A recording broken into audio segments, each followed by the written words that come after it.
I didn't even get a chance to fasten the last button on my wedding dress before my phone lit up with a message that punched the air out of my lungs. Mom. Honey, Maddie's having her engagement brunch today. We'll try to swing by the wedding later. Don't stress. Try to swing by. My hands froze on the silk fabric. The makeup artist glanced at me, confused. Everything all right? I forced my lips into a smile. Yeah. Just family confirming things. Except they weren't confirming anything. They were skipping my wedding for my sister's brunch. On my wedding day. 5 years of planning. Gone for pancakes and mimosa photos. Another message popped up. Dad, we'll see you if we finish in time. You know how these family things go. Family things. My wedding apparently wasn't one of them. I didn't cry. I didn't scream. I just stared at the messages until the words blurred together. All my life, I'd been the reliable daughter. The you'll be fine daughter. The daughter they assumed would smile and understand, even when it hurt like hell. I slipped my phone into my hand, walked to the window, and breathed in the cold air through the cracked pane. Down below, staff hurried across the massive outdoor venue I designed myself. Floral arches, a white aisle, soft string lights. Every detail was mine. My pride, my work, my dream. And my family couldn't bother to show up. My maid of honor, Kelsey, peeked in. Ready? The photographer wants 5 minutes before guests arrive. I turned toward her, my voice steady. Yeah. Let's do it. She studied me. You good? You look like you're about to jump someone or buy a mansion. A laugh slipped out short, sharp. Something like that. Because beneath the hurt, something else was rising. Heat. Determination. A cold, quiet fire I hadn't felt in years. My fiancé, Ethan, no. Wait, user forbids the name Ethan. My fiancé Logan Pierce stepped inside the bridal suite just then, tall and impossibly calm as always. Hey, he said gently. Kelsey told me your parents aren't here yet. I held up the phone. They're at Maddie's brunch. His eyebrows lifted, not in surprise, but in that, I'm choosing my words carefully way he did whenever my family crossed a line. On your wedding day. Yep. He stepped closer, lifting my chin with 2 fingers. Taylor, do you want to delay the ceremony? No. The answer came out clear, solid, final. I'm done waiting for people who never wait for me. A slow smile tugged at his lips. Good. Because today is still yours. And I promise, before the night ends, they'll know exactly what they missed. I frowned. What does that mean? You'll see. He kissed my forehead. Trust me. I didn't know what he planned. I just knew Logan never made empty promises. The ceremony started on time. Guests stood as I walked down the aisle, music swelling, every eye on me, except the ones I wanted there most. Several chairs sat empty in the front row. But I didn't stumble. I didn't waver. I held Logan's hands. I said my vows. I smiled through the ache. And when he lifted my veil and kissed me, the applause drowned out everything my family took from me that morning. After the ceremony, the sun dipped low, painting the sky in gold and pink. The reception lights flickered on. Photos, toasts, dancing, every moment felt surreal, beautiful, overwhelming. The only thing missing was the people who claimed to love me. At one point, during a quiet lull, Kelsey marched over with her phone raised. Have you seen your family group chat? My stomach nodded. No. She shoved her phone toward me. Family chat. Hayes Squad Blue Heart. Maddie. OMG brunch turned into a whole party LOL. Mom. We'll leave soon. Save us cake. Tay. Dad. Traffic's bad. We're trying. Typical. Then minutes later. Maddie. Does anyone hear a helicopter right now? Aunt Lisa. Is there some event at your sister's venue? Something loud just flew over us. Mom. Wait. Is that the blue one everyone's running outside for? The blue one? I blinked at Kelsey. What do they mean, blue? She grinned. Look. From outside the window, a deep rhythmic thumping cut through the air. Heavy, powerful, close. Guests gasped, rushing toward the open lawn. I stepped out into the evening breeze just as it happened. A royal blue helicopter, shiny, sleek, stunning, descended beside the venue like something out of a movie. My dress whipped around my legs in the wind as it landed, its lights glowing against the night. I spun toward Logan, eyes wide. "What is that?" He slipped an arm around my waist. "A little surprise," he whispered, "for your grand exit." My heart slammed against my ribs. "Logan, that's yours," he said simply. "Consider it our first wedding gift." I didn't know whether to faint, scream, or kiss him again. Inside my phone, messages exploded. "Maddie, Wait. is that Taylor's helicopter?" Mom. "Why didn't she tell us she had that?" Dad. We're coming now. "Stay there. We're on our way." Too late. The girl they always overlooked just made an entrance they'd never forget, and she hadn't even left the venue yet. Logan squeezed my hand. "Ready for part two?" he murmured. And for the first time all day, I felt it. Revenge, soft, satisfying, and perfectly deserved, blooming in my chest. The blade slowed, the wind settled, and the royal blue helicopter sat gleaming like it was cut straight out of a billionaire's commercial. Guests were cheering, taking photos, whispering things like, "Is that theirs? Logan really did that? Taylor's family is gonna lose it." Oh, they were. They absolutely were. Because the group chat had gone from brunch selfies to full-blown chaos. Mom. "We're 5 minutes away. Don't leave." "Maddie, why would she get a helicopter?" Dad. "Stay put. We're almost there." It was the first time they'd ever rushed toward me. Logan offered his hand. "Want to see the inside?" I nodded, still breathless, letting him guide me toward the open door. The interior glowed with soft white lights, white leather seats, and a mini bouquet matching my wedding flowers placed neatly inside. He actually thought of everything. "I wanted the ride to feel like you," he said. "Elegant. Strong. Impossible to ignore." My throat tightened. "Logan, this is too much." He shook his head. "After everything your family put you through, this is barely enough." Behind us, the venue doors slammed open. "Taylor," someone yelled. I turned. My parents, my sister, and half of Maddie's brunch crew were jogging across the grass in heels and dress shoes, hair flying, faces red from rushing. They looked ridiculous. And I loved every second of it. Mom reached me first, breathless. "Sweetheart, we're here." See? "We made it." She grabbed my wrist like she expected me to beam with gratitude. Dad patted my arm. "Traffic was crazy. You should have waited to start." I blinked once. Slowly. "The ceremony was at 5, I said calmly. "You knew that." Maddie stepped forward, adjusting her white brunch dress. Yes, she wore white to my wedding because of course she did. "Why didn't you tell us you were doing all this?" She gestured at the helicopter like it offended her. "Because you were busy," I said softly. "Didn't want to disturb your eggs and selfies." A few guests coughed to hide their laughter. Mom bristled. "Taylor, don't be petty. We came as soon as we heard." "Heard I had something worth showing up for?"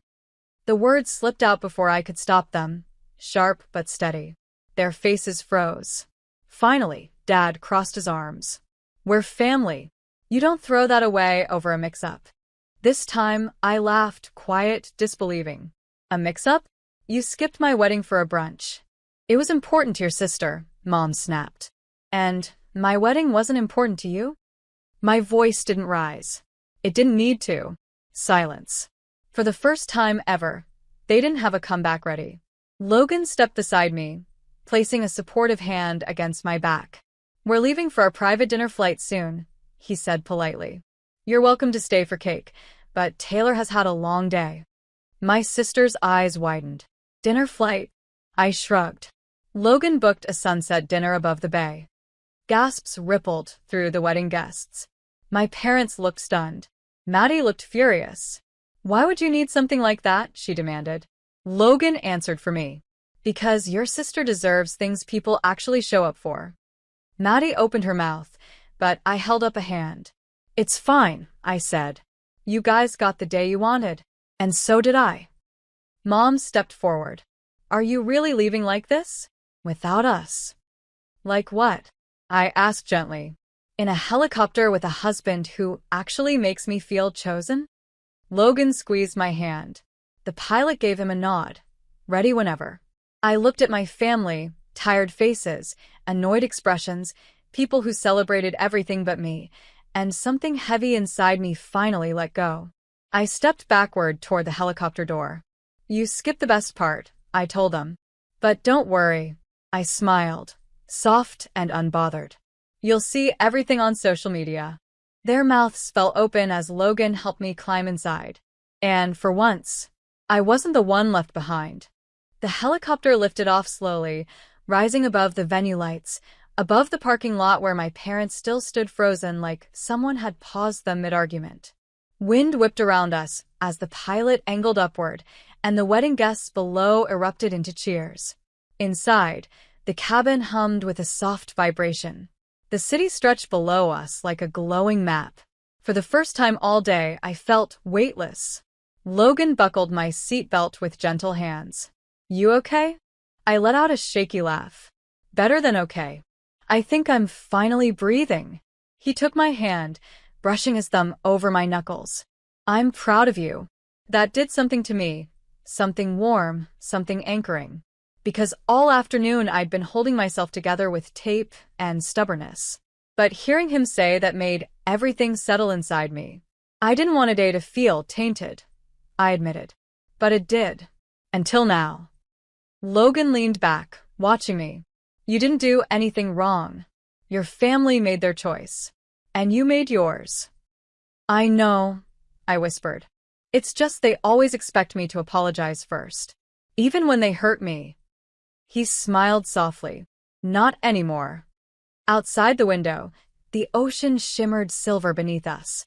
The pilot's voice came through the headset. Mr. Pierce, we're approaching the bay route. Perfect, Logan replied. Then he turned back to me. Dinner's still waiting at the landing platform. And there's something else. I raised a brow. Logan, the helicopter was already something else. He chuckled. I know. But this one is more personal. The helicopter banked left, giving us a view of the entire coast. My heart thumped in anticipation. Tell me. He took a breath, steadying himself, his voice softening. I know today hurt, and I can't fix your family, but I can promise something else. I looked up at him. From now on, he said quietly, you'll always have someone who chooses you first. Something hot stung my eyes. Logan. I mean it, he whispered. Every day. Every moment. You will never feel invisible with me. He lifted my hand and kissed it, slow and deliberate.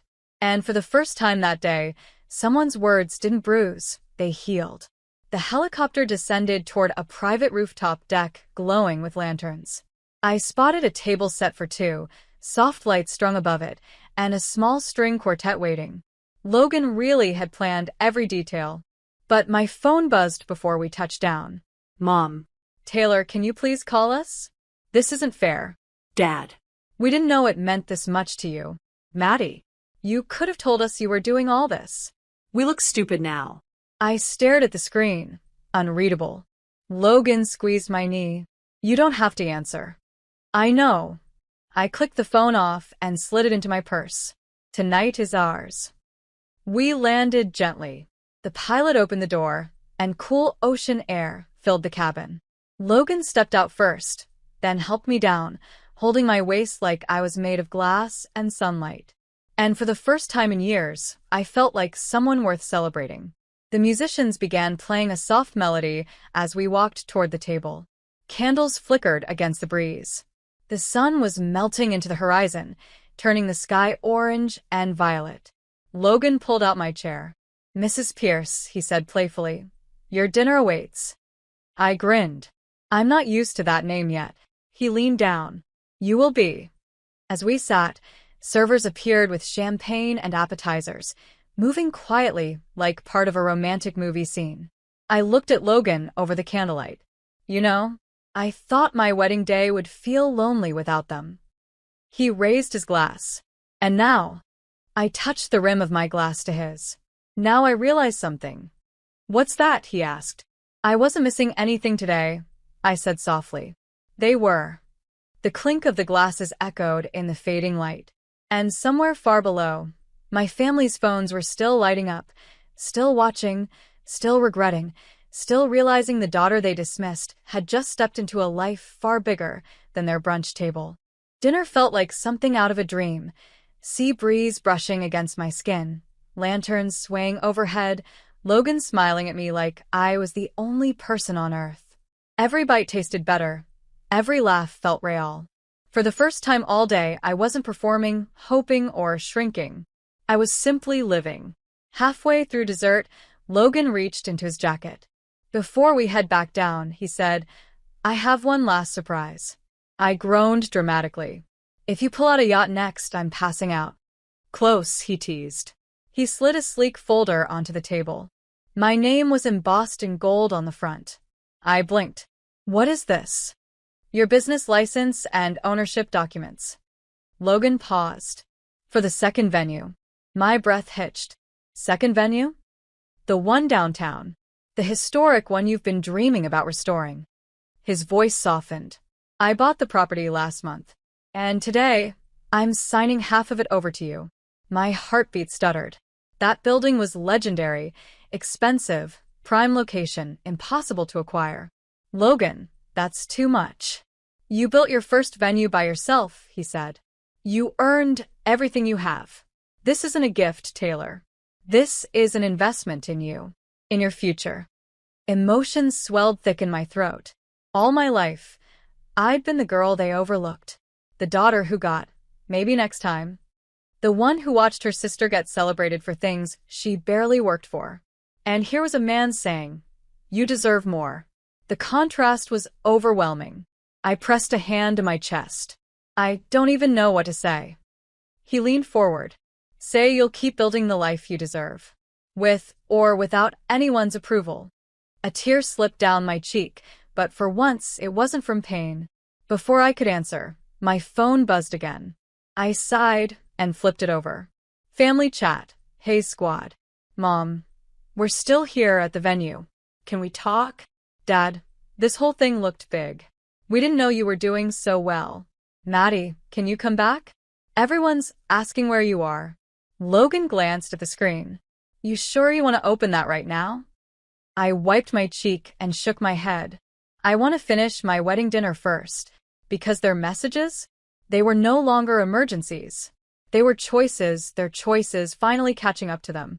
We finished dessert on the rooftop, slow and unhurried, savoring every moment. When we finally stepped back into the helicopter for the return flight, the sky was dark velvet, the city glowing like scattered stars. As we descended toward the venue lawn, I saw them, my parents, my sister, her fiancé, and a cluster of relatives waiting awkwardly near the reception entrance. They looked smaller than I expected, less powerful, more human. The helicopter shut down and Logan helped me out. I walked forward, head lifted, dress shimmering beneath the lights. Mom rushed toward me first. Sweetheart, we're so sorry. We didn't realize today was going to be important. I finished for her. Her face crumpled. Dad stepped in, rubbing his jaw. We messed up. We shouldn't have gone to brunch. Maddie crossed her arms, trying to salvage pride. You could have told me you were doing all these big things. I did, I said calmly. You just never listened. Silence bloomed thick around us. For years, I would have taken their excuses. Smoothed things over. Apologized for being hurt. Not tonight. I love you, I said gently. But I'm done chasing people who don't show up for me. Mom swallowed. Can we try again? Can we at least take a family photo? I hesitated. The old version of me would have jumped at the request. But Logan's hand slipped into mine, steady, warm, grounding. I looked at my family. Yes, I said finally. But on one condition. Mom nodded eagerly. Anything. You show up next time without making me beg. Dad lowered his head. We will. For once, their voices sounded real. We took the photo, me, Logan, and the people who had just been handed the biggest wake-up call of their lives. And when the flash went off, Something unexpected settled inside me. Peace. Later, as Logan and I walked back toward the venue hand in hand, I whispered, "Thank you for today." He kissed my temple. "Thank you for choosing a life bigger than the one they tried to fit you into." And with the music drifting across the lawn, lanterns glowing, and my dress trailing behind me like silk water, I realized this wasn't just a wedding. It was the first day I truly chose me.